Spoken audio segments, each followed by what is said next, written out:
दक्षिणामूर्तये नमः। शंकरं शंकराचार्यं केशवं वादरायणं सूत्रभाष्यकृतौ वन्दे भगवन्तौ पुनः पुनः। श्रीराम जय जय राम। राम जय जय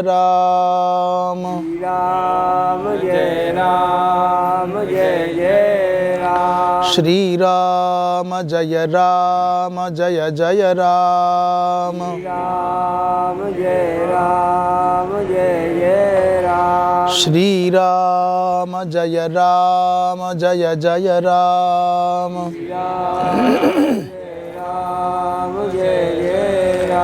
श्रीराम जय जय राम। राम जय जय राम।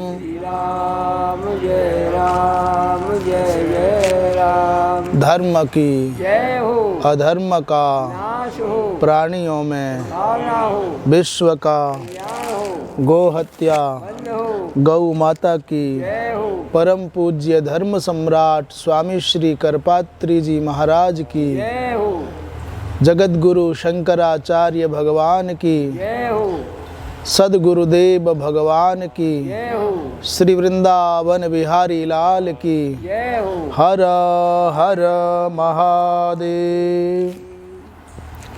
आदरणीय नारायण स्वामी जी महाराज, हमारे मास्टर जी और सभी सुभद्र जन, आचार्य जन, भगवत गीता के स्वाध्याय सत्र में 17वें अध्याय का 26वां श्लोक चल रहा है और प्रकरण ये चल रहा है कि सात्विक वृत्ति का सदाचारी व्यक्ति, सात्विक वृत्ति का व्यक्ति, सदाचारी व्यक्ति, कोई सज्जन व्यक्ति जो शास्त्र की मर्यादाओं को अपनी गुरु परंपरा से, कुल परंपरा से जानता है और बड़ी भावुकता से वो करता चला आ रहा है, ऐसे व्यक्ति के कर्म वैगुण्य का, माने कर्म में कोई त्रुटि रह जाए, अपूर्णता हो जाए तो क्या समाधान होगा, उसका उत्तर दे रहे हैं भाई भगवान के नाम का सहारा ले लेना चाहिए। सामान्य प्रकार से उसे विष्णवे नमः विष्णवे नमः विष्णवे नमः ऐसा बोला जाता है और भगवान कृष्ण की वाणी से समझें तो वो ओम तत् सत, हरि ओम तत्सत ऐसा बोल दिया जाता है। जैसे एक दिन प्रसंगवश हम कह रहे थे, भागवत जी की कथा होने के बाद भी भगवान के नाम संकीर्तन की ही अंत में महिमा बताई जाती है। उस क्रम में ओम का और तत् का विवेचन कर दिया गया, सत का विवेचन है। भाष्यकार कहते हैं ओम तत् शब्दयोः विनियोगा उक्तः, अभी तक इन दोनों का विनियोग कह दिया गया। अथ इदानीम सत शब्दस्य विनियोगः कथ्यते, अब सत शब्द का विनियोग बतावेंगे। सत शब्द का प्रयोग कहाँ होता है? सद्भावे साधुभावे च सदित्येतत् प्रयुज्यते प्रशस्ते कर्मणि तथा सच्छब्दः पार्थ युज्यते। सद्भावे साधुभावे च सदित्येतत् प्रयुज्यते प्रशस्ते कर्मणि तथा सच्छब्दः पार्थ युज्यते। पार्थ को संबोधित करते हुए भगवान कृष्ण कहते हैं, भगवान कृष्ण प्रवक्ता हैं और भक्त प्रवर पार्थ माने अर्जुन श्रोता है। इन दोनों के संवाद का लाभ, अच्छा एक बात है, पूछने वाला भी एक ही होना चाहिए और उत्तर देने वाले भी एक ही होने चाहिए। यदि उत्तर देने वाले अनेक हो गए तब भी गड़बड़ होगी, समाधान नहीं होगा। और पूछने वाले भी बहुत हो गए तो भी समाधान नहीं होगा, झमेला हो जाएगा। और सुनने वाले, बोले सुनने वाले तो 1 से लेकर के करोड़ तक कितने भी हो, पर सुनने की भावना हो, शांत बैठने का भाव हो। है ना कि शोर शराबा होता रहे तो फिर कोई लाभ ना होगा। इसलिए नीतिकारों ने कहा अनायका विनश्यन्ति विनश्यन्ति बहुनायका, या बहुनायका विनश्यन्ति विनश्यन्ति नायका। जिसका नेतृत्व करने वाला नहीं होता, जिसका मुखिया नहीं होता, जिसका सेनापति नहीं होता, जिसका अग्रगण्य कोई एक नहीं होता, वो नष्ट हो जाता, माने नहीं होता तो नष्ट हो जाता है। गांव हो, संस्थान हो, परिवार हो। और जिसमें बहुत सारे नायक होते हैं, अलग अलग महंत होते हैं, वो भी नष्ट हो जाता है। आप प्रयोग करते हैं तो बाल्टी की बाल्टी प्रयोग करिए, किसी को भारी नहीं पड़े, पर बूंद बूंद लीक होता है तो विनाश की जड़ है। वो निरंतर है ना, वो लीक होने लग जाए, एक कोई छेद हो जाए गड्ढे में, तो ये दर्द ना आता कि इसमें से निकाल के इसने पानी पी लिया पूरा, किसी को दर्द नहीं आएगा। पर एक एक बूंद निकलती है तो रिस गया सारा का सारा। क्योंकि लोटा भर के पानी पीने वाला कभी पीता है, पर बूंद तो निरंतर निकलती है। तो सतत बिंदुपात से घट रिक्त हो जाता है। सतत अनैतिक आचरण से संस्थान मिट जाते हैं। वो होता कब है? जब या तो मुखिया ना हो या फिर बहुत सारे मुखिया हों।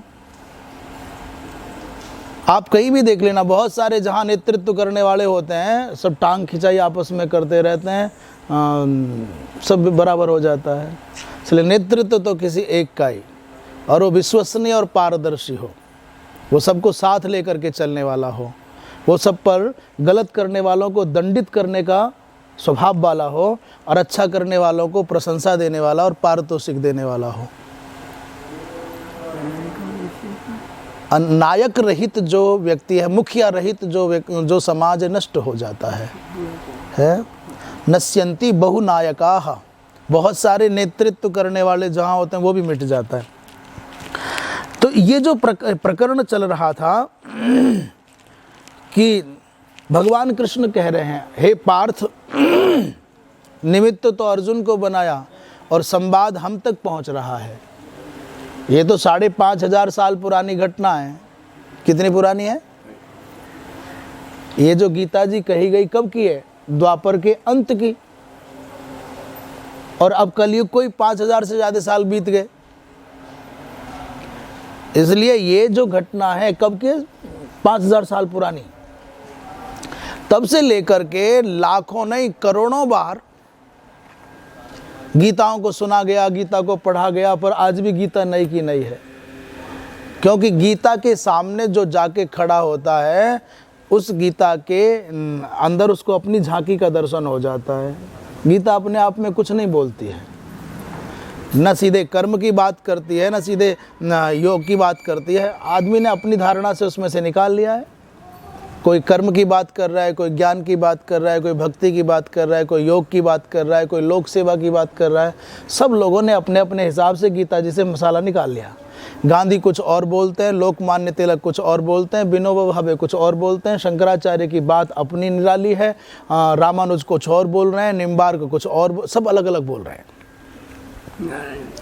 और दुनिया के जिस भी सुबुद्ध प्राणी ने भगवत गीता को पढ़ा और उसके मन में कुछ लिखने की बात आई, उसने अलग ही बात लिखी है। किसी की कमेंट्री किसी से प्राय नहीं मिलती मिलेगी। और आपको एक नई बात बताऊं, इस गीता जी का भाष्य सबसे पहले किसने लिखा? गीता जी पर सबसे पहली टीका किसकी?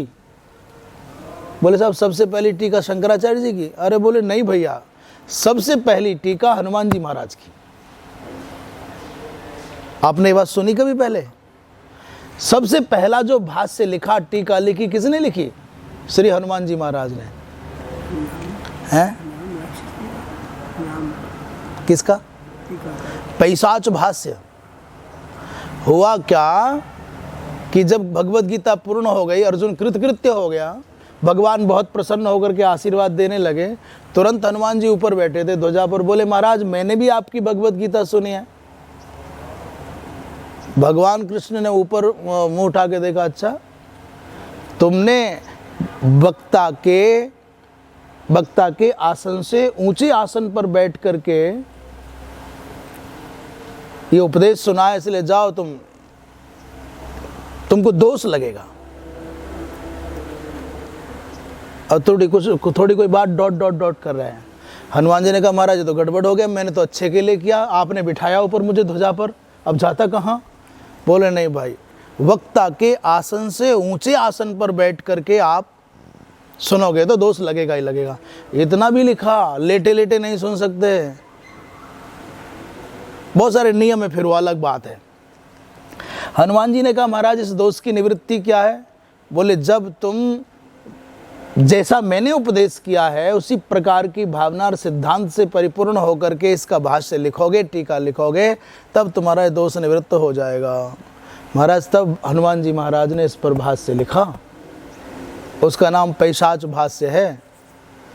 और भगवान शंकराचार्य का भाष्य और उनका भाष्य लगभग मिलता जुलता है, उपलब्ध है। तो जिसने गीता जी पढ़ी उसको गीता अपने जैसी लगी और उसने लिख लिया। और बड़े बड़े लोग, केवल भारतवर्ष नहीं, दुनिया के बड़े से बड़े इमर्सन तक, अब हम अंग्रेजों के नाम क्या लें, परंतु विजेताओं के कुत्ते भी सिंहों के जैसा सम्मान पाते हैं और पराजित राष्ट्र के सिंह भी कुत्तों के जैसे दुत्कारे जाते हैं। ये संसार का नियम है। क्या कह दिया मैंने, कुछ समझ में आया? अभी जल्दी में कुछ बोल दिया मैंने। विजेताओं के कुत्ते भी कैसे माने जाते हैं? सिंहों के जैसा सम्मान पाते हैं। और पराजित राष्ट्र के सिंह भी कुत्तों के जैसे दुत्कारे जाते हैं। आप देखो, दुनिया में यूनान का, रोम का, इनका नाम था, इसलिए किसका नाम आता है? विश्व विजेता सिकंदर का नाम आता है। इसलिए किसका नाम आता है? बोले अरस्तु का आता है। बड़े सम्मान पूर्वक भारतवर्ष के आचार्य भी उनका नाम लेते हैं। हम लोग सुकरात, अरस्तु, प्लेटो ऐसा बोलते हैं। और जो अंग्रेजी के बड़े लंबे चौड़े उपासक हैं, भाव भरे, वो एरिस्टो बोलते हैं और सेक्रेट बोलते हैं। हाँ, सेक्रेटिस बोलते हैं क्या, हम लोग उसको सुकरात और ऐसा बोल करके काम चला लेते हैं। तो क्या है भैया, सुकरात के पास में या अरस्तु के पास में या प्लेटो को, ऐसा क्या नया है? सारी दुनिया के जितने भी विचारक हुए वो भगवत गीता के एक श्लोक की गहराई में डूब के मर जाएंगे। जब दुनिया का दर्शन, जब दुनिया का विज्ञान, जब दुनिया का चिंतन, जब दुनिया की बौद्धिक संपदा का समापन होता है, तब भारतवर्ष का विज्ञान प्रारंभ होता है। जहां वो लोग ठिठक जाते हैं वो मनोविज्ञान से आगे नहीं जा पाए, वो साइकोलॉजी से आगे नहीं जा पाए। और हमारे यहाँ मनोविज्ञान के बाद बौद्धिक विज्ञान की बात है, हमारे यहाँ चित्त की बात है, अहंकार की बात है, उसके बाद आत्मा की चर्चा है। दुनिया का क्या है? अच्छा, मेटाफिजिक्स क्या होता है सब यहाँ? तत्व विद्या कहाँ पर है? तत्व विद्या है। ऐसा ही तो भगवत गीता अर्थात संसार के बड़े बड़े जितने लोग दुनिया में जाने गए, उन्होंने भगवत गीता का अध्ययन करने के बाद में कहा कि दुनिया की जितनी भी पुस्तकें हैं वो गीता के सामने बहुत छोटी हैं, बहुत तुच्छ हैं। और किसी के बारे में हम सुनते हैं कि उसने तो कौन, इमर्सन, आप बता रहे हैं, इमर्सन भगवत गीता को सोने के बक्से में रखते थे। सोने के बक्से में रखने से गीता जी की महिमा नहीं बढ़ेगी, पर उस व्यक्ति का कितना भाव है।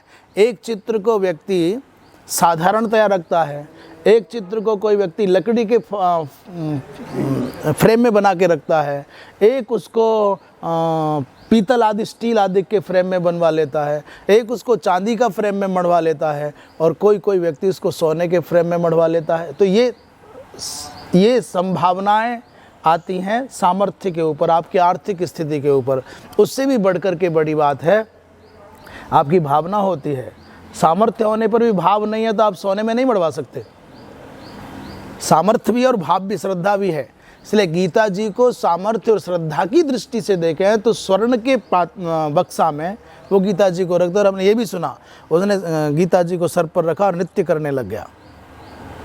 कोई और होगा ऐसा? इस तरह की बातें बहुत। उसी भगवत गीता के विषय में सद शब्द की बात चल रही है। भगवान कहते हैं, हे पार्थ, सद्भाव में एक वाक्य और बोल दें, ध्यान से सुनोगे तो। आज हमको एक भैया का फ़ोन आया, उन्होंने कहा साहब मेरी माता जी आपके भगवत गीता के प्रवचन को बड़ी गौर से और बड़े रुचिपूर्वक आग्रह करके सुनती हैं। वृद्धा होती चली जा रही हैं, परंतु कहते रहो आज वाले गीता का पाठ सुनवाओ। भैया वो अभी ग्रेटर नोएडा में, संभवतः अयोध्या के कहीं के पास के हैं। तो कहते हैं महाराज जी हमको तो ये घर बैठे लाभ मिल रहा है। ऐसे कई लोगों के अलग अलग फ़ोन आते हैं। सद्भाव का तात्पर्य क्या है? सद्भाव के विषय में एक वाक्य बोल रहे थे, अभाव कहाँ होता है, दरिद्रता कहाँ होती है? जहाँ सद्भाव नहीं होता वहीं अभाव अपनी जगह बना लेता है। जहाँ सद्भाव है वहाँ कभी अभाव नहीं हो सकता, वहाँ कभी दरिद्रता नहीं हो सकती। कृपया साहब कोट किया जाए, जहाँ सद्भाव है वहाँ स्वप्न में भी अभाव नहीं हो सकता, वहाँ रोना नहीं हो सकता। और जहाँ अभाव है माने सद्भाव की कमी है, लोगों की श्रद्धा की कमी है, लोगों के मन में कुछ और भाव है। मेरा पोषण हो, संस्थान का पोषण ना हो, ये वृत्ति आएगी तो रोना आएगा, तो क्रंदन होगा, तो दरिद्रता आएगी। मैं संपन्न हो जाऊं, राष्ट्र दरिद्र हो जाए, कैसे चलेगा? मेरे राष्ट्र के साथ, समृद्धि के साथ मेरी समुन्नति हो, ये सोच हमको आगे तक ले जाएगी। और केवल मैं तक हम सीमित रह जाएंगे तो हम सिमट जाएंगे, छोटे हो जाएंगे। इसलिए जहां रहे उस बाग की पत्ती को भी चोट ना पहुंचने दे, ये सोच मुझको भी बड़ा बनाएगी, मेरे हृदय को भी बड़ा बनाएगी और उस वातावरण को भी सुगंधि से भर देगी, प्रेम से भर देगी, करुणा से भर देगी, आनंद से भर देगी, शांति से भर देगी, समृद्धि से भर देगी। अब लगती हो जड़ में कीड़ा लग जाए, लगती हो आग लग जाए, पर मेरा काम ठीक हो जाए, ये सोच खुद को भी मिटा देती है और संस्थान को मिटा देती है, राष्ट्र को मिटा देती है। इसलिए सोच ऐसी होनी चाहिए। सद्भाव का मतलब जहां सद्भाव होगा वहां अभाव नहीं हो सकता। जैसे ही चित्त में दुर्भाव आया, उसका सगा भैया है अभाव, और जैसे ही चित्त में सद्भाव आया, उसका सगा भाई है सौहार्द, उसका सगा भाई है, उसकी बहन है समृद्धि। सद्भाव का मतलब सत्य माने परमात्मा, सत्य माने सत्य। जो सदाचार में सत्य है, जो सत्संग में सत्य है, जो सद्विचार में सत्य है, वो यही है। उसी बात को भगवान कृष्ण कहते हैं सद्भावे। जहाँ भैया सत्य का भाव होगा, सत्य कहते हैं परमात्मा सत्ता को, भगवत भाव से भरा हुआ व्यक्ति होगा। अर्थात जैसे कभी पुत्रादिक नहीं था और पुत्रादिक के ना होने के बाद प्रयत्न किया, प्रार्थनाएं की, पुत्र हो, ये सद्भाव है। संसार की दृष्टि से समझा रहे हैं। और साधुभाव क्या है? माने अच्छा होना, होना और उसमें अच्छा होना, दो बात है। कुछ है, गाड़ी खड़ी है साहब परंतु चलती नहीं है, तो सद्भाव तो हो गया परंतु साधुभाव नहीं हुआ। साहब पुत्र है, बोले है जी, पर बोल नहीं पाता जी, देख नहीं पाता जी, चल नहीं पाता, तो सद्भाव तो हो गया। माने वस्तु तो है, व्यक्ति तो है, परंतु वो काम का नहीं है, उपयोगी नहीं है। सद्भाव का मतलब कुछ होना और साधुभाव का मतलब उसका उपयोगी होना। सीधा सरल बतावें, आप कितने बड़े योगी हो मास्टर जी, कोई नहीं पूछता, घर बैठे रहो। आप कितने उपयोगी हो, इसकी कीमत है दुनिया में। आप कितने योगी हो इसकी कोई मूल्यांकन नहीं, कोई मतलब नहीं। योगी हो बैठे रहो अपने घर बैठो, हमारे लिए उपयोगी नहीं हो तो हमें तुमसे कोई मतलब नहीं है। संसार योगी को नहीं पूजता, उपयोगी को पूजता है। वो महात्मा है, उसके पास जाने से तुरंत अपने मन की कामनाएं पूर्ण हो जाती हैं, चलो वहाँ। वो मंदिर बहुत बड़ा है, बहुत अच्छा है, वहाँ जाति का, चलो वहाँ। उपयोगी व्यक्ति हो, उपयोगी वस्तु हो, उपयोगी स्थान हो, लोग वहाँ जाएंगे। आपकी महानता का आकलन हमको कुछ नहीं, बड़े विद्वान हो बैठे रहो, हमको क्या, हमारे मतलब के हो कि नहीं। घर परिवार में भी आपके बैठे रहने से खुशबू आती है, आप उपयोगी हो। कुछ नहीं करते तो घर तो रखाते हो, तो आपका ध्यान रखा जाएगा। और केवल हो तो कोई ना पूछता। इसलिए जब तक हम संसार में जिएं, अकेले ज्ञानी महान योगी बन करके नहीं, उपयोगी बन करके जिएं। कुछ तो कहीं किसी की नज़र में हमारी प्रासंगिकता हो, हमारी उपस्थिति का महत्व हो, उपयोगिता हो। उपयोगिता नहीं रहती तो माता पिता को भी लोग भार समझ लेते हैं। उपयोगिता नहीं रहती तो जिस गौ माता को गौ माता कहते हैं, जिसमें भगवान के दर्शन करने की बात करते हैं, उसने भी निकाल के बाहर कर दें। हिंदू पर तो इसलिए दया आती है मुझे, सनातनी हिंदू पर इसलिए दया आती है कि दूध देती है तब तक गाय को बढ़िया चारा खिलाता है, और दूध देना बंद तो गाय ने भी छोड़ दे। नवरात्रियों में कन्याओं को खोजता फिरे है पूजने के लिए, और वही भ्रूण हत्या करे। अपनी बच्ची को कोख में मरवा रहा है और दूसरे की बच्ची को नवरात्रि में देवी बता रहा है। हिंदू की मानसिकता देखो, दूसरे का बच्चा महात्मा बन जाए तो आरती उतारता है, लंब लपेट करता है, लोट विलैया करता है, पूजता है। और अपना बच्चा कह दे कि मैं बाबा जी बनूं तो हाय तो मचावे नहीं, अरे ना भाई नहीं, कुछ कर ले भाई पर बाबा ना बन। बोली वृंदावन बिहारी लाल। हिंदू की मानसिकता विचित्र है, महात्माओं को पूजेगा पर बेटे को महात्मा नहीं बनने दे। कहता चंद्रशेखर आज़ाद बहुत अच्छे थे, सुभाष चंद्र बोस आज़ाद थे। लड़का कहे मैं नौकरी नहीं करूं, पढ़ तो लिया। बोले मरने की खातिर पढ़ा था क्या, फिर इतना नोट खराब कराया, क्यों ना करेगा नौकरी, कर। तो लोग चाहते हैं कि सुभाष चंद्र बोस हो, भगत सिंह हो, चंद्रशेखर आज़ाद हो, पर मेरे घर में ना, हाँ दूसरे वाले के हो। उसकी आरती उतार देंगे हम, पूरा गांव जय जयकार कराएगा और जयमाला भी डालेगा और शोभा यात्रा भी निकाल लेगा, सब काम मेरा नावण है। तो सद्भावे माने सत का तात्पर्य जो नहीं था उसकी संप्राप्ति, ये सामान्य व्यवहार की बात कर रहे हैं। और साधुभाव माने समीचीनत्व की बात कर रहे हैं। सत इति एतत् प्रयुज्यते, शिष्ट जनों ने इन अवस्थाओं में सत शब्द का प्रयोग किया। और प्रशस्ते कर्मणि माने विवाह आदि मांगलिक कर्म हो तो वहाँ के लिए भी सत शब्द का प्रयोग किया जाता है। हे पार्थ सत शब्द प्रयुज्यते युज्यते माने अभिधीयते कहा जाता है। कहाँ कहाँ, एक तो सद्भाव में, दूसरा साधु भाव में, और तीसरा प्रशस्त कर्म में। 3 स्थानों पर सत शब्द का प्रयोग किया जाता है। भाष्यकार क्या कह रहे हैं देख लीजिए। सद्भावे माने असतः सद्भावे, कोई अविद्यमान वस्तु थी नहीं थी, पहले से घड़ा नहीं था, आ गया। अभी तक कहते नहीं है, अब कहने लगे है, ये सद्भाव है। पहले से हमारे पास कार नहीं थी, अब आ गई, ये सद्भाव है। पहले से पुत्र नहीं था, अब आ गया। तो अविद्यमान वस्तु के माने जैसे कि किसी के पुत्रादिक नहीं है, पुत्रस्य जन्मनि, अब तक नहीं था, अब हो गया, तो पुत्र के जन्म में।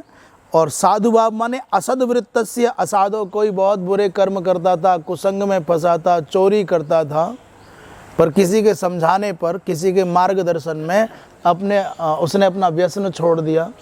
मानो कोई शराब ही पीता था, या कोई मानो कोई सा भी नशा ही करता था, तम्बाकू गुटखा ही खाता था, पर किसी सज्जन के संसर्ग में आकर के उसने बुराई छोड़ दी। बुराई छोड़ दी तो कह रहे हैं कि असाधु जो था, असद्वृत्त जो था, उसके जीवन में सद्वृत्तता माने साधुवृत्तता आ गई, समीचीनता आ गई। इन दोनों स्थानों पर सत शब्द का प्रयोग किया जाता है। किनके द्वारा, बोले शिष्ट जनों के द्वारा। और प्रशस्त कर्म का तात्पर्य विवाह आदि जो मांगलिक कर्म हैं उनमें भी सत शब्द का प्रयोग विद्वानों के द्वारा किया जाता है। एक बात, पार्थ संबोधन करके आवाज़ वहाँ तक आ रही है? वहाँ आती है आवाज़ पीछे? वृंदावन विहारी लाल की जय। आ रही होती तो भाई से जयकारा क्यों नहीं लगाया आपने? हम आपको परख रहे थे।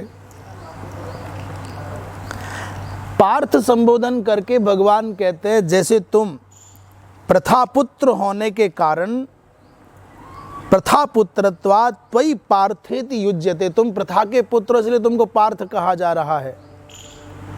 अच्छे कर्म होंगे तो वहाँ सत शब्द का प्रयोग वैसे ही किया जाता है। अग्रिम श्लोक में भगवान कह रहे हैं, 27वां श्लोक है, प्रयोग किया जाता है, अविधीयते कहा जाता है। नारायण भैया, यज्ञे तपसि दाने च स्थितिः सदिति चोच्यते कर्म चैव तदर्थीयं सदित्येवाभिधीयते। यज्ञे तपसि दाने च स्थितिः सदिति चोच्यते कर्म चैव तदर्थीयं सदित्येवाभिधीयते।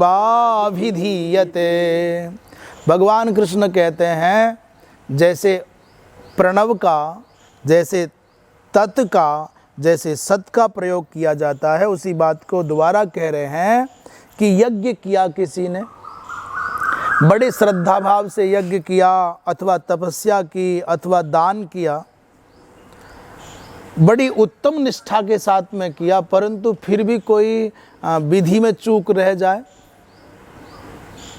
एक महात्मा ऋषि थे बहुत अच्छे, जिनका नाम था त्वष्टा। उनके एक पुत्र का वध इंद्र ने कर दिया, विश्वरूप का वध कर दिया। महर्षि त्वष्टा के पुत्र विश्वरूप का वध इंद्र ने कर दिया। अब वो कथा कोई दूसरी है, कारण बन गया कोई।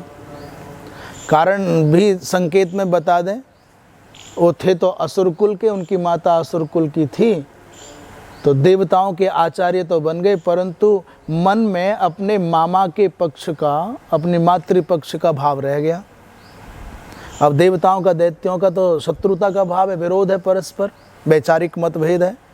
तो जब इंद्र उनको आचार्य बना करके बिठाते कि करो पूजा महाराज, बोलो संकल्प, तो कुछ तो जोर से बोल लेते, कुछ बुदबुदा लेते।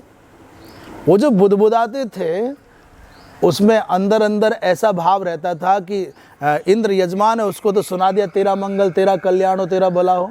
धीरे ते कहले मेरे मामाओं का भी भला हो जा। जब स्वाहाकार का नंबर आता आहुति देने का, तो इंद्रादिक देवताओं की समृद्धि के लिए, शक्ति के लिए, पोषण के लिए तो आहुति देवे ही देवे, और मौका देख करके असुरों की शक्ति बढ़े इसलिए भी कोई कोई काम, कोई कोई आहुति दे लेते थे। एक आध बार तो इंद्र ने सोचा भाई बड़ा विद्वान है, इसे चूक तो हो ना सके। बोले हम सोचते हैं ना भाई ये तो पंडित जी है, बहुत आचार्य जी है, ये ऐसे कैसे कर सके, छोटी छोटी सी बात है। तुम किसी के व्यक्तित्व को देख करके बहुत विश्वास करने लग जाते हो, भाई तो महाराज है, ये तो आचार्य जी है, तो पंडित जी है, ये तो कैसे कर लेगा ऐसा। परंतु जब आपको नज़र आने लगे तो आप थोड़े चौकन्ने हो गए, यार कुछ गड़बड़ लग रही, कुछ तो है, तो फिर आप चौकन्ने होते हो। पहले कोई किसी को अपनी दृष्टि से किसी को अच्छा बुरा नहीं बता सकता, पर परिस्थितियां उसको मजबूर करती हैं चौकन्ना होने के लिए। दुनिया में ताले क्यों लगाए जाते हैं बताना? चोरों के लिए ताले ना होते, ये साहों के लिए ताले होते हैं। चोर तो दीवार ही तोड़ के ले जाएगा। ये जो भले लोग हैं, दिखने में भले और मन के कमजोर हैं कि चल कोई ना देख रहा उठा ले, इनके लिए ताले हुआ करें। क्या करेगा, कोई ताला खोलते हुए देख लेगा, ताला तोड़ते हुए देख लेगा, ले जा, उनके लिए। और चोर तो भाई जी कुछ ही करके ले जाएगा। तो इंद्र को आश्चर्य लगा, इतने बड़े विद्वान है, त्रिशिरावी नाम था उनका, 3 मुख थे उनके, और तीनों मुखों से वो अलग अलग प्रकार के व्यवहार करते थे। पहले ध्यान से देखा, हाँ कुछ है गड़बड़, किसी से विचार विमर्श, हाँ कुछ गड़बड़ है। तो उसने कहा अरे महाराज ये क्या कर रहे हो, पर वो ना माने तो काम कर दिया। उनको लगी ब्रह्म हत्या, बहुत परेशान हुए देवराज इंद्र। त्वष्टा को बहुत दुख हुआ, मेरा इतना विद्वान, इतना महान, इतना अच्छा पुत्र मार दिया गया। पुत्र से ज्यादा मोह रो रहा था। अस्तु उन्होंने किया, अब बात मूल बात जो कहना चाहते थे यहाँ है। त्वष्टा ने किया यज्ञ, और यज्ञ में संकल्प किया कि मुझे वो पुत्र चाहिए जो इंद्र को मार दे, इंद्र को मारने वाला पुत्र पैदा हो, ऐसा संकल्प करके आहुति दी। तो मंत्र बोलते बोलते कुछ उच्चारण में जीभ फिसल गई, और कितना गड़बड़ हुआ, बोले उदात्त अनुदात्त का व्यतिक्रम हो गया। ये बाहर के स्वर नहीं, अंतरंग स्वर हैं। जैसे ही स्वर में बदलाव आया वैसे समास बदल गया, और समास बदल गया तो अर्थ बदल गया। अर्थ ये हो गया, भाव तो था कि इंद्र को मारने वाला, इंद्र को नष्ट करने वाला पुत्र उत्पन्न हो, और अब उसका बदल करके अर्थ क्या हो गया, इंद्र जिसको मार दे वो पुत्र हो जाए। इंद्र शत्रुर विवर्धस्व, इस मंत्रांश के उच्चारण में चूक हो गई। तो इंद्रस्य यह सातयिता, इंद्र को मारने वाला पैदा हुए भाव था, पर मंत्रोच्चारण में चूक होने से क्या अर्थ हो गया, बोले इंद्र यम सातयिष्यति, इंद्र जिसको मार दे वो पैदा हो जाए। इतनी सी चूक हो गई साहब। तो वृत्रासुर पैदा तो हुए, बहुत शक्तिशाली, बहुत अद्भुत, परंतु इंद्र के द्वारा मारे गए। ये बात क्यों कही भाई? बहुत श्रद्धा से, बहुत भाव से यज्ञ किया, तपस्या की, पूजा की, व्रत किया, पर मंत्र में कुछ चूक रह जाए, हमारे मन में कोई चूक आ जाए, किसी के प्रति दोष भाव आ जाए, लोभ लालच आ जाए, अथवा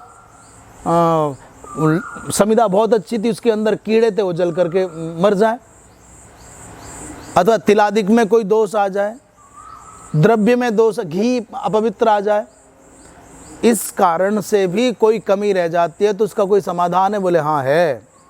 यज्ञ हो, तपस्वी माने तपस्या हो, दाने माने दान हो, इस अवस्थिति में सत शब्द का प्रयोग किया जाता है, और सत का उच्चारण करने से उनका वैगुण्य, उनका दोष निवृत्त हो जाता है।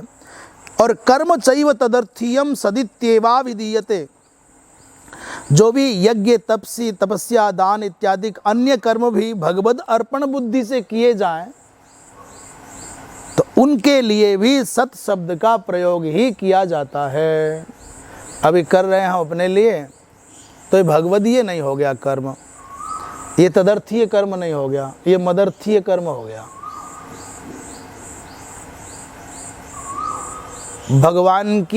भगवान को अर्पण करना, इस बुद्धि से जो कर्म किया जाता है उसमें फल तो अनायास मिलता है, चाहना नहीं पड़ता। फल की इच्छा किए बिना भी फल मिलना ही मिलना है, उसे कोई रोक नहीं सकता। बदले में एक भाव और होता है कि भगवान का प्रेम मिल जाता है, भगवान का अनुग्रह मिल जाता है, भगवान की करुणा की वृष्टि मिल जाती है। मैं मेरे लिए कर्म करूं तो फिर उतना ही मिलेगा, फिर भगवान की कृपा नहीं मिलेगी।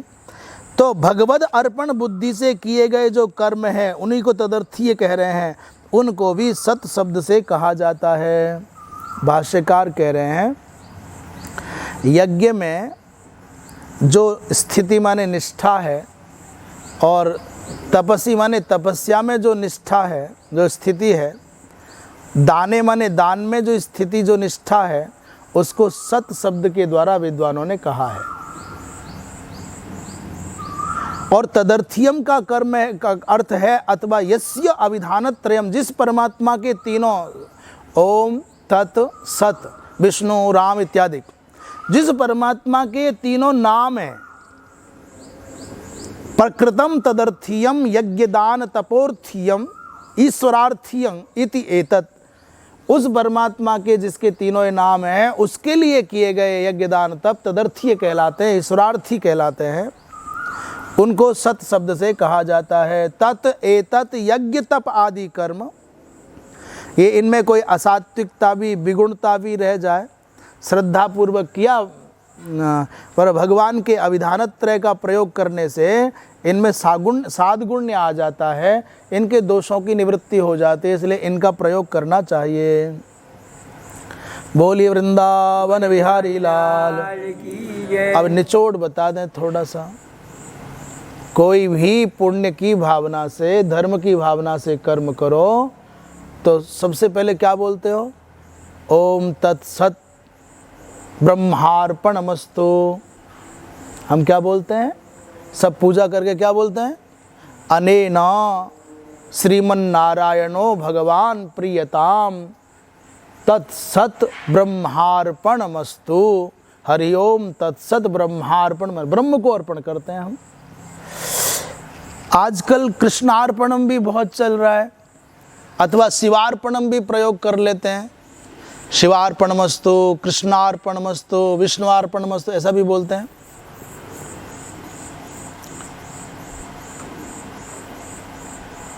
आपने बहुत सारा पैसा कमाया, इकट्ठा हो गया पैसा। गरीब आदमी को 10-20 हज़ार भी बहुत लगते हैं, और फिर 2-4 लाख भी कम लगते हैं, फिर 10-20 लाख भी कम लगते हैं। इकट्ठा हो गया, फिर क्या करते हैं हम लोग? घर में मत रखो भाई। घर में रखना है तो दीवार में कोई जगह बनाओ, और ज़मीन में कोई गड्ढे। पहले तो लोग दीवार में या ज़मीन में ही रखते थे। फिर वो सुरक्षित नहीं है भाई, ठीक नहीं है। घर में रखना ठीक नहीं, तो क्या करें? बोले बैंक में रख दो। बैंक में पैसा रखना पड़ता है। क्यों रखते हैं बैंक में? भाई सुरक्षित रहेगा। ऐसे रहता ना, बैंक वाला भाग जावे, कितने सारे इतने सालों में भाग भूग गए, और बेचारे सब रोते रह गए। कितने सारे बैंक भाग गए, बैंक वाले नहीं भागे। हाँ, स्टेट बैंक और जितने भी बढ़िया राष्ट्रीय बैंक हैं, इनमें विश्वसनीयता है कुछ, परंतु इतनी सी विश्वसनीयता है कि तुम्हारे मूलधन में कटौती नहीं, ब्याज तुम्हारी भी कट जाएगी, ब्याज उसमें भी कटने की संभावना है। जो कुछ लाभांश लेने का भाव रहता है, तो जब चाहे राष्ट्रीय योजनाओं के हिसाब से कटौती कर लेते हैं। खैर, अस्तु ये मानते हैं अपना परिश्रम का धन इकट्ठा किया, बैंक में जमा कर दिया, कागज़ का टुकड़ा लेके आ गए, साहब मेरे पास में इतने लाख रुपए। उसे पूछो, अरे भाई तेने नोट देके कागज़ लिया, क्या कर लिया तेने? कौन सा तीर मार लिया? तो और मगन है मेरे पास इतने पैसे, जबकि है नहीं हाथ में। कुछ भी हो सकता है। आप सोचो कि साधारण मनुष्यों के द्वारा चलाए गए शासन के नियंत्रण में चलने वाले बैंकों में आप पैसा जमा करके खुश हो जाते हो कि मेरा बढ़ के मुझे मिलेगा। सोचो, पुण्य रूपी अपने धन को तुम भगवान के चरण रूपी बैंक में अर्पित करोगे तो वहाँ कोई घोटाले की संभावना लगेगी क्या? जैसे नोट बैंक में जमा किया जाता है, वैसे ही अपने पुण्य को कहाँ जमा करना है?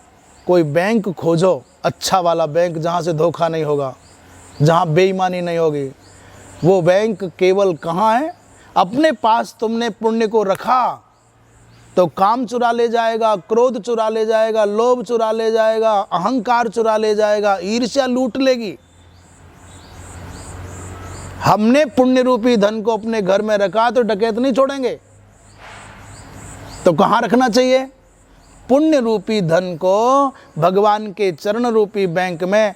अब हम बोलते हैं ना, शिवार्पण मस्तु, कृष्णार्पण मस्तु, ब्रह्मार्पण मस्तु। अब ये बैंक में जमा हो गया, अब कोई खतरा नहीं है, सुरक्षित रहेगा। इसलिए पुण्य करते ही तुरंत भगवान को अर्पण कर देना चाहिए। बोलते भी हैं, स्वाहा करते हैं, इदम इंद्राय स्वाहा, इदम इंद्राय न मम। मेरा नहीं है, न माने नहीं, मम माने मेरा। न मम का मतलब क्या है? अब इसमें मेरी ममता नहीं, मेरा नहीं रहा, ये तो इंद्र को चला गया। अब उचित समय पर इंद्र इसके बदले मुझको जो दे दें। अपने पास धन रखोगे तो चोरी का भय है, इसलिए भगवान के चरणों में रख देना चाहिए। ये इसका सार है। जो भी सत्कर्म आप करो उसमें कोई त्रुटि रह जाए, कोई भाव की कमी रह जाए, कोई मंत्र की कमी रह जाए, भगवान से प्रार्थना कर दो प्रभु, तो भगवान के नामोच्चारण से उसकी कमियां दूर हो जाती हैं। तदर्थ शब्द का अर्थ कर रहे हैं सत शब्दार्थ ब्रह्म। सत शब्द का अर्थ है ब्रह्म, सत माने ब्रह्म ही है। और तदीयम माने तदर्थं कृतम तदर्थीयं, अर्थात परमेश्वर प्राप्त्यर्थम, उस ब्रह्म के निमित्त किया गया जो कर्म है उसी को तदर्थीय कर्म कहते हैं, परमेश्वर प्राप्त्यर्थ कर्म कहते हैं। उस कर्म को किया तो सद इत्येव माने समीचीनम इत्येव, उसको सत ही माना जाना चाहिए। तदेवं असात्विकम विगुणम वा यज्ञादिकम श्रद्धापूर्वकम, वो असात्विक भी कदाचित लग रहा हो, विगुण भी लग रहा हो, पर जब आपने ओम तत्सत इस प्रकार ब्रह्म के 3 नामों का उच्चारण कर लिया तो उसमें सगुणता आ जाएगी, दोष निवृत्ति हो जाएगी। वृंदावन बिहारी लाल की। जय। तीसरा श्लोक आज 17वां अध्याय पूर्ण हो जाएगा, ये भी कर लेते हैं। अब कह रहे हैं भाई अश्रद्धान्वित जो कर्म हैं उनमें ओम तत्सत इस प्रकार नाम मंत्र का उच्चारण कर लोगे, नामत्रय का उच्चारण कर लोगे तो उसमें अवैगुण्य सिद्ध हो जाएगा। तथा श्रद्धा प्राधान्यम, तो श्रद्धा का प्राधान्य कैसे रहेगा? यदि आपने गलत सलत काम किए, भगवान का नाम ले लिया, अरे भाई भगवान का नाम लेने से या ये कुछ ज़बरदस्ती सी भी लग रही है, जो मन में आए वो कर लो, भगवान का नाम ले लो ठीक हो जाएगा। तो भाई जी नींव को शहद से सींच लो, भगवान का नाम ले लो तो क्या मीठा हो जाएगा? समुद्र के खारे पानी को तो बड़ी श्रद्धा से तो क्या वो मीठा हो जाएगा? ये प्रैक्टिकली बात ऐसे भी अंधेर गर्दी में नहीं आना चाहिए। अभी आप जान रहे हो, शास्त्रों को समझ रहे हो, फिर भी झूठ बोले जा रहे हो, गलत काम किए जा रहे हो, दुनिया को कल्याण का उपदेश दे रहे हो, तुम्हारे आचरण में पवित्रता नहीं है, फिर करो भगवान का नाम ले लेंगे ठीक हो जाएगा। जैसे भैया नीम मीठा नहीं होगा, कौवा गोरा नहीं होगा कभी, जैसे समुद्र का खारा पानी कभी मीठा नहीं होगा, ऐसे ही अनाचार पूर्वक आप जीते रहोगे और धर्म की छाया में रहना चाहोगे तो कृपा नहीं होने वाली भाई। ये ऐसा गड़बड़ ना समझ ले कोई। भाई अश्रद्धा पूर्वक आपने किया और फिर ओम तत्सत ऐसा नाम उच्चारण कर लिया तो तुम्हारे उस गलत सलत काम में भी अवैगुण्य सिद्ध हो गया, तो उसका क्या होगा? फिर श्रद्धान्वित होकर कोई कार्य कैसे करेगा, अनुशासित कैसे रहेगा? इसी ऐसी आशंका हुई तो कह रहे हैं तत्र च सर्वत्र श्रद्धा प्रधानतया, श्रद्धा की प्रधानता से सर्वम संपाद्यते यस्मात्, तस्मात् कह रहे हैं अश्रद्धया हुतम दत्तम तपस्तप्तम कृतं च यत् असदित्युच्यते पार्थ न च तत्प्रेत्य नो इह। अश्रद्धया हुतं दत्तम तपस्तप्तं कृतं च यत् असदित्युच्यते पार्थ न च तत्प्रेत्य नो इह।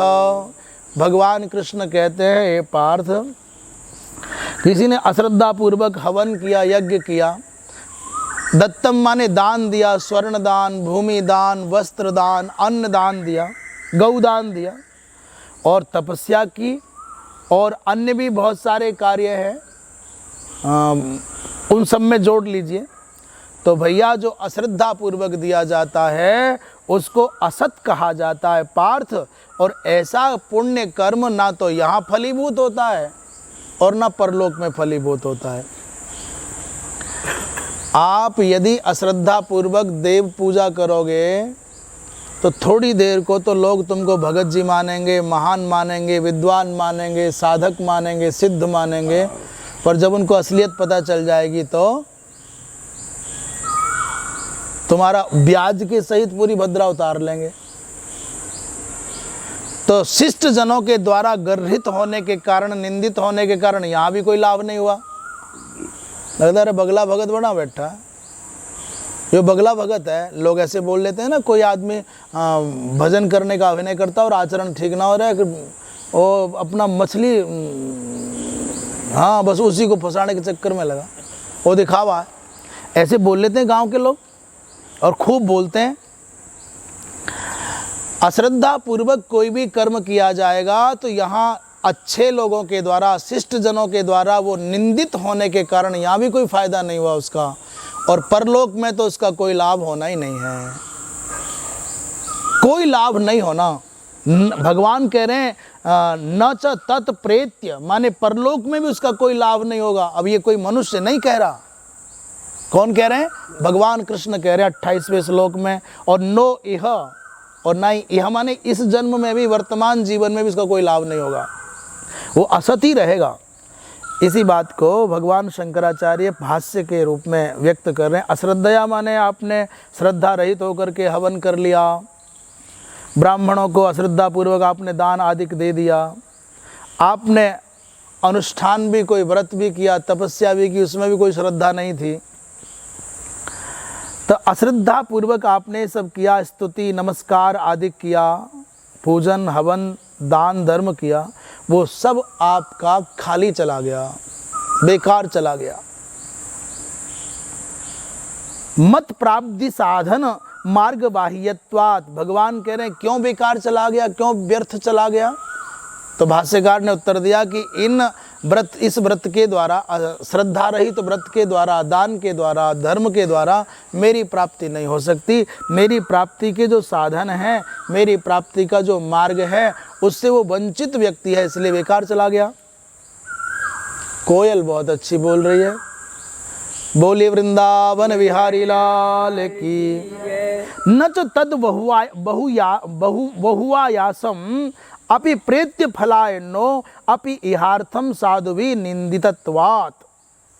भाई बहुत परिश्रम करके आपने इतना मेहनत करके कोई कार्य किया पुण्य का, और श्रद्धा थी नहीं, दिखावा था, तो बेकार चला गया ना, वहाँ तो मिलेगा नहीं। और यहाँ कह रहे हैं नो अपि इह, यहाँ भी नहीं, क्योंकि साधु जन उसका सम्मान नहीं करते, संत जन उसका समादर नहीं करते, निंदित होने के कारण। इसलिए भैया तस्मात् श्रद्धैव सात्विकी मातेव, जो सात्विकी श्रद्धा है वो माता के समान सुख और काम को प्रदान करके शरण में लेकर के भगवान के पास तक पहुंचा देती है। इसलिए भैया जी जो अध्याय के प्रारंभ में कहा था कि गुरु परंपरा और कुल परंपरा के संसर्ग से शास्त्रों को जाना, साक्षात शास्त्रों को नहीं जाना, ऐसे लोग भी शास्त्रीय ज्ञान से अनभिज्ञ होने पर भी श्रद्धापूर्वक कोई काम करते हैं, तो उनमें कदाचित कोई चूक रह जाए तो फिर भगवान के नाम लेने से पूर्ण हो जाती है। जय जय श्रीमन् महाभारते शतसाहस्र्यां संहितायां वैयासिक्यां भीष्म पर्वणि श्रीमद्भगवद्गीतासु उपनिषत्सु ब्रह्म विद्यायां योगशास्त्रे श्रीकृष्णार्जुन संवादे श्रद्धात्रय विभाग योगो नाम सप्तदशोत्सवः। कृष्णाय वासुदेवाय हरये